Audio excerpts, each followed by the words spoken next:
Hey there, I'm Brandon, and this is the Dirt Church Devotional. So let me ask you, what are you trusting in? What do you rely on?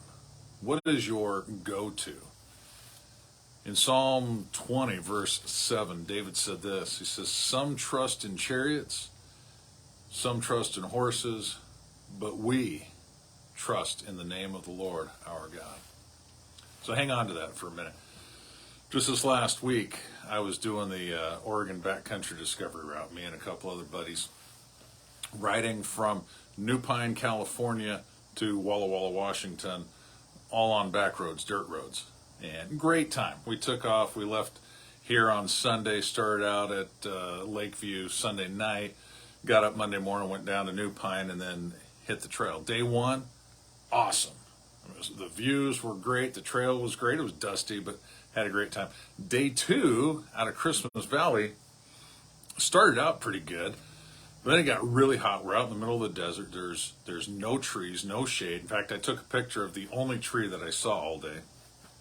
And we're rolling along, and we noticed that our GPS was getting bad. We had maps on two phones on GPS, and both of them overheated, and we lost the maps, we lost the phones. We didn't have a paper map with us. It was a lesson learned. And we're, oh man, what are we gonna do?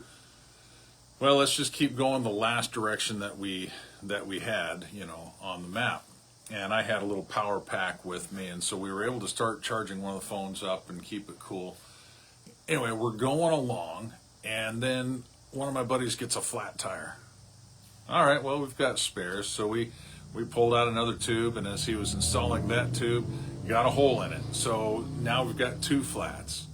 So we've got another tube, and we put that third tube in and air it up, and it's holding air, and everything's good. We put the bike back together, and we take off, and we got a little bit of GPS back, a little bit of power on the phone, and says, go this direction. So we're going that direction, and then that's dying again, and we go about 5 miles, and he gets another flat.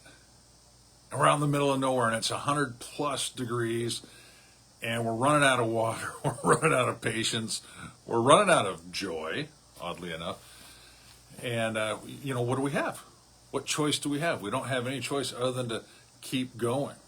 And we're going just the direction that we had, the last bit of direction that we had. And as we're riding, we end up coming to a crossroad, and we had to go left or right. And we looked to the left, and there's a sign that says, experimental range. And we talked about it, and I said, I don't think that they would be, civilization would be living in the experimental range. I think we go the other direction. So we decided that's probably a good idea. So we go that way. And we're going, and we're going, and we're going, and we're not seeing anything. And I just, in my helmet, under my breath, I just prayed, real quick, Lord, it would be really nice to have some kind of confirmation that this is the right way. I no sooner got those words out when a couple of miles up ahead, I saw a couple of cars zoom past, obviously on a highway. Praise God. That's awesome. So now we still got a flat tire. We get up to the highway, run into a highway worker, and we're asking them exactly where we are, because we know where we need to go. We just don't know where we are. Well, if you go 100 miles this way, you're going to be back at Christmas Mountain. No, we don't want to go that way. If you go 10 miles this way to the left, you're going to be at Riley. Riley, that's where we need to go. That's where our chase truck is.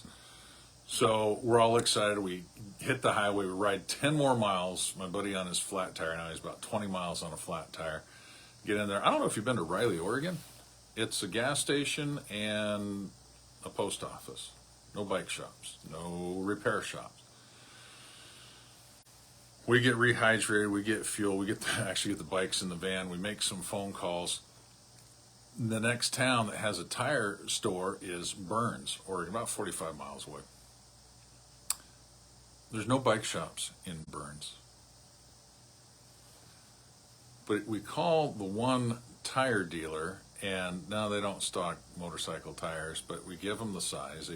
My buddy gives them the size. They had a tire the exact size. We rolled into Burns, went to the tire dealer. It was I don't remember the name of it, tire store. They said, you know what? We don't stock motorcycle tires. We don't inventory motorcycle tires. There's no motorcycle dealer in Burns, Oregon, but we have this one tire.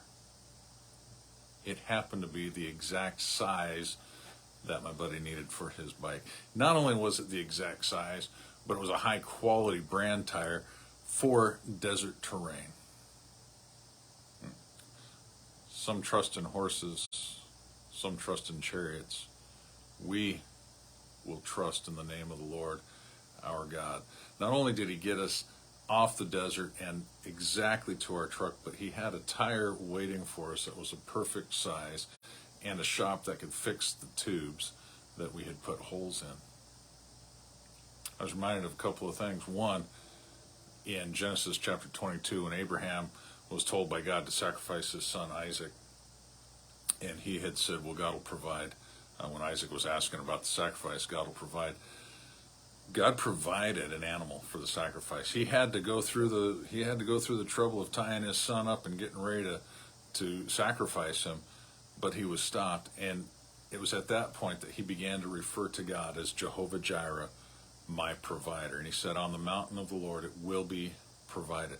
So number one, God will provide, whether it's for your health care, whether it's for relational needs, whether it's for a tire for a dirt bike, and your finances for retirement, whatever. God is going to provide, but you have to trust him. All right, you gotta trust him. And then here's the other thing that crossed my mind. Romans 8:28 says this: in all things, God works for the good of those who love him and are called according to his purpose. In all things. It actually means all things. Being stuck in a desert with no GPS and no paper map and not much water and no more spare inner tubes. In all these things that look so desperate and look so terrible, God is working for the good. God got us out to the road. God got us to a place that had a tire that they didn't stock. In all things, God works for the good. But you need to understand the rest of that. For those who love him and are called according to his purpose. Not just those that say they love him. That's not a promise to everybody. That's a promise to those that are serving him. What's it mean to love God? Jesus said, if you love me, you'll keep my commands. You'll obey me. You'll trust me. You'll do what I tell you to do. So, chew on that for a little bit. Ask yourself, what are you trusting in? What are you relying on? I pray, I encourage that you would answer like David. Don't trust in the horses. Don't trust in the chariots. Don't trust in the stock market. Don't trust in the bank. Don't trust in your job. Don't trust in your own abilities. Don't trust in the government. These are all not bad things usually. But put your trust in the Lord, and he will see you through. Talk to you next time.